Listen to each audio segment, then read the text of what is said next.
அரசியல் பழகு அப்படின்னு சொல்லி இளம் தலைமுறைகள் அத்தனை பேரும் அரசியல் பேசுறாங்க. வாக்குறுதி கொடுத்து போய்க்கிறாங்க. இன்னைக்கு போடல. மீண்டும் ஒவ்வொரு வார்டிலும் ஒவ்வொரு பகுதியிலும் நம்ம திண்ணை பிரச்சாரம் தெருமுனை கூட்டம் தொடங்கும். பிறப்புக்கும் எல்லா உயிர்க்கும் என்ற சமத்துவ கொள்கையுடன் பயணிக்கும் நமது கழக தலைவர் அவர்களின் வாழ்த்துக்களுடன் நமது மாநில பொதுச் செயலாளர் அண்ணன் வழிகாட்டுகளுடன் திருப்பூர் நல்லூர் பகுதி சார்பாக 48வது வார்டு சார்பாக திண்ணை பிரச்சாரம் தெருமுனை கூட்டம் சிறப்பாக ஏற்பாடு செய்த வார்டு செயலாளர் கார்த்தி, அஜய், விஷ்ணு, இதை ஒருங்கிணைத்த பகுதி செயலாளர் பிரவீன், சிடிசி பகுதி செயலாளர் உசேன், திருப்பூர் தெற்கு தொகுதி பேச்சாளர் சஃபீக்,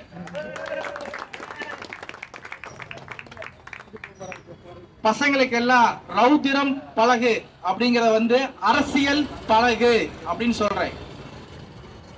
ரௌதிரம்னா நம்ம ஒரு எதுனாலும் எதிர்கொண்டு போராடுறதா ரௌதிரம். அத அரசியல் பழகு. நம்ம பிள்ளைங்க எல்லாம் அரசியல் முதல்ல பழகணும்.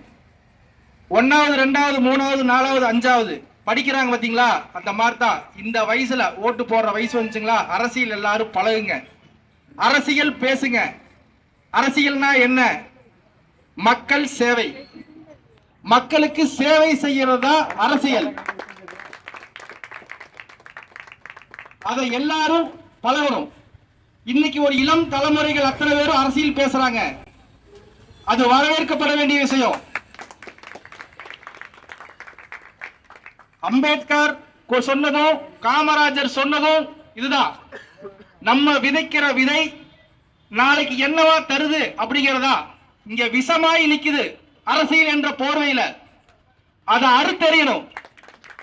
அதுக்கு இந்த இளம் தலைமுறையில் தான் எழுந்து வரணும். மீண்டும் ஒவ்வொரு வார்டிலும் ஒவ்வொரு பகுதியிலும் நம்ம திண்ணை பிரச்சாரம் தெருமுனை கூட்டம் தொடங்கும். இந்த வார்டு சார்ந்த பாத்தீங்கன்னா பொன்முத்து நகர், லட்சுமி நகர், ஈஸ்வரன் கோயில் பேக் சைட்ல எல்லாரும் மக்களை சந்திச்சோம். அவங்க சொல்ற குறைகள் எல்லாம் ஒவ்வொன்றும் ஒவ்வொரு மாதிரி இருக்குது. 10 வருஷம் ஆச்சு, வாக்குறுதி கொடுத்துட்டு போய்க்கிறாங்க. டிச்சு இன்னையும் போடல. சாக்கடை வசதி தீர்க்கப்படவில்லை. நான் சொல்லல, இந்த ஏரியா மக்கள் சொல்றாங்க. அப்ப மக்களை சந்திச்சா தானே பிரச்சனை என்னன்னு தெரியுது.